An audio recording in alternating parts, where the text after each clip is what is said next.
O Produtor Quer Saber de hoje vai falar de fertilidade dos solos e nutrição de plantas. E quem vai me ajudar nessa tarefa é o engenheiro agrônomo Felipe Domanski. Bom dia, Felipe. Seja bem-vindo. Tudo bem, obrigado.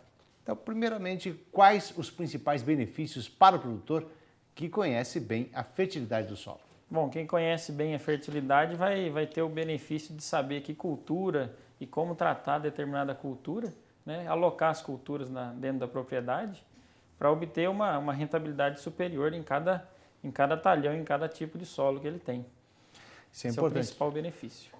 Agora, antes do produtor começar a plantação, ele deve fazer um estudo, uma análise de solo, essa é a recomendação? Exatamente, a gente recomenda isso, que ele faça primeiro um mapeamento, porque sem mapeamento você não consegue fazer uma análise de solo, né?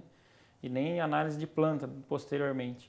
Então, uma sequência básica seria o mapeamento, um estudo prévio do solo, as análises, as amostragens e as análises, para que o técnico que vai assessorar, que vai comandar, possa trabalhar, né? Porque sem diagnóstico, sem dado, o técnico não vai conseguir fazer o trabalho dele com uma precisão adequada.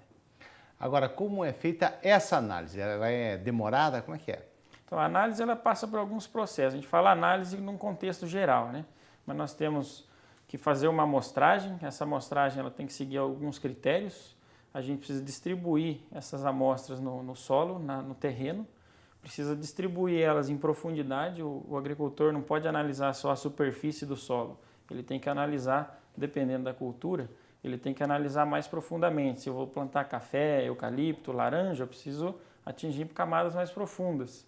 Se eu vou plantar soja, por exemplo, até 40 centímetros em camadas, eu não posso misturar tudo.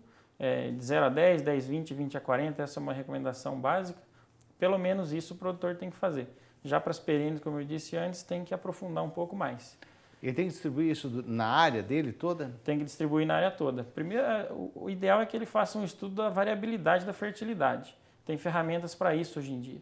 Depois que ele fez o estudo da variabilidade, ele vai naqueles pontos que são diferentes, né, para que ele não tenha uma média. Ele precisa tratar cada paciente, cada talhão da maneira mais adequada.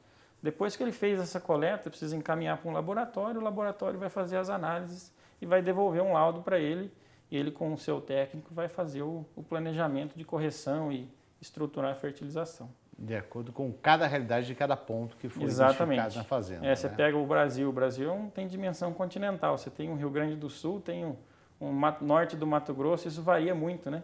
A questão variabilidade varia, tipo do solo, profundidade, tudo isso aí varia demais. Então a gente precisa ser eficiente em determinar essas diferenças para que a gente possa tratar e trabalhar a lógica da agronomia, da fisiologia vegetal em cada sistema. Agora, Felipe, qual é o custo para fazer esse trabalho? Isso varia muito de região, de cultura, né? Das tecnologias disponíveis lá e tudo mais. O tamanho das propriedades, isso influi bastante no custo, mas vou passar uma média para uma situação de grãos que é bastante comum no país, né? Em torno de uma saca de soja por hectare ano, o produtor consegue fazer estudo de variabilidade, consegue fazer amostragem, consegue fazer análise, consegue fazer monitoramento do solo todo ano e consegue fazer 2 análises de folha por safra, por exemplo. Então, assim, você tem um raio-x completo, né? Um diagnóstico completo da sua fazenda, das suas culturas, né? Por um custo que eu imagino que seja baixo, porque normalmente quem faz esse tipo de análise consegue economizar muito em insumo e elevar a produtividade. Então você tem um ganho expressivo. Agora, há quanto tempo começou essa demanda para se fazer essa análise de solo? Quer dizer, onde é que conseguiram convencer o produtor dessa necessidade? Quer dizer, isso não é de muito tempo não, né? Hoje já está consolidado, já tem um mercado definido dessa questão de análise, todo esse processo? Olha, eu acredito que ainda a gente tem muito a avançar nesse aspecto, né? Vou dar um exemplo analógico com a medicina. Hoje você vai no médico, o médico pede uma série de exames, você vai e faz tudo, né? O agrônomo tem essa dificuldade, você pede um exame simples e o agricultor às vezes acha que é caro, acha que é perda de tempo, né? Então a gente ainda tem alguns paradigmas para serem quebrados, mas eu acredito que nos últimos 10 anos a gente avançou bastante já nesse objetivo. Então está mais entendendo. Está mais interessado, né? O pensamento mais mais administrativo nas propriedades rurais trouxe muito ajuda nesse aspecto, né? Hoje eu não posso comprar um fertilizante qualquer e fazer uma aplicação sem saber por que eu estou fazendo, né? Então a gente não pode ter esse tratamento empírico, Nem né? quando, onde e nem porquê, né? Tem que saber Exatamente. todas as A gente questões. fala muito do manejo 4C, né? É a quantidade certa, no lugar certo, no momento certo e do jeito certo. Então são 4 Cs, né? Que a gente precisa trabalhar. E os monitoramentos de solo e planta, eles trazem dados para que a gente possa fazer isso. O bom é isso, porque o produtor está sentindo que a margem aperta, né? E é nos custos que ele tem que... quer dizer, é custo aliado com produtividade, investimento, tem que investir. Um exemplo disso, semana retrasada, numa propriedade do Piauí, que a gente fez um acompanhamento da lavoura de soja, o tratamento padrão tinha um custo com aplicação foliar de nutrientes. E a gente falou, não, vamos fazer a análise de um pedaço, fizemos a análise do solo, da planta, e a gente determinou que algumas daquelas aplicações elas não precisavam, podiam ser cortadas. E alguma coisa a gente precisou fazer, um pouco diferente do que era em termos de posicionamento, época e dose. Aí esse acerto de dose e quantidade, ele diminuiu 3 sacos de custo por hectare e elevou 1,88 sacos de produtividade. Então, quase 5 sacas de soja por hectare de ganho, né?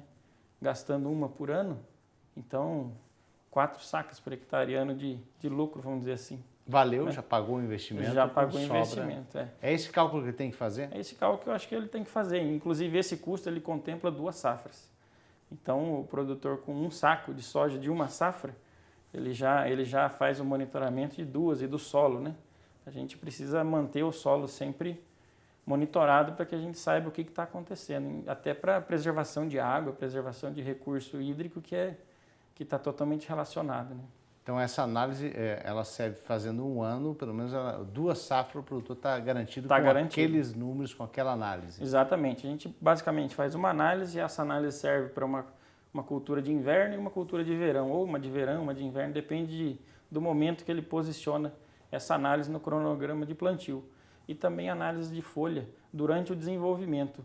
Se você tem uma deficiência de manganês, por exemplo, que é um mineral essencial para a planta, na hora que você faz a análise foliar, você detecta isso a tempo de corrigir a deficiência. E nisso a gente tem ganhos expressivos em produtividade. É interessante essa conscientização para isso, né? Você chega àquela agricultura de precisão, né? Em relação a você utilizar essa tecnologia e realmente aplicar ela para dar esse resultado, né? Agora, ele também tem que combinar com o clima, que às vezes pode frustrar. Pois é, às vezes você está programado para fazer um monitoramento, parou de chover, você às vezes não faz um monitoramento, tem que saber dosar também, colocar quais são as janelas que você tem a área disponível. Se eu tenho uma plantação de cana dessa altura, como é que eu vou entrar fazendo uma amostra? Então, é delicado. Hoje você colhe uma cultura e já quer semear outra, o manejo é rápido, então você tem que estar atento. Esses são os desafios aí das amostragens, do sistema de monitoramento. Não é tão fácil como parece, mas é uma coisa que tem que ser feita, né? Faz parte do dia a dia de quem produz, de quem trabalha com isso. Então, é uma questão de se programar, se adequar, né? E poder ter essa ferramenta em funcionamento. Isso aí vai trazer bastante ganho. E deu mais trabalho para os agrônomos, né? Dá um pouquinho mais de trabalho, mas é bom, né? Porque o cara fez agronomia para isso, né? A função dele é essa, né? Agora, é importante esse trabalho, né? Como é diferente em relação a tamanhos de áreas, né? Como revolucionou, não sei se você pode me corrigir se eu estiver errado, mas o tamanho das áreas de cana-de-açúcar, por exemplo, deu um trabalho interessante para o agrônomo, a quantidade, a receita que ele tem que dar para uma área tão grande quanto é a cana-de-açúcar. Por exemplo, a cultura da cana é um exemplo interessante, né? Inclusive, a gente já acompanhou algumas áreas e observou que tem um espaço a ser trabalhado nisso aí, né?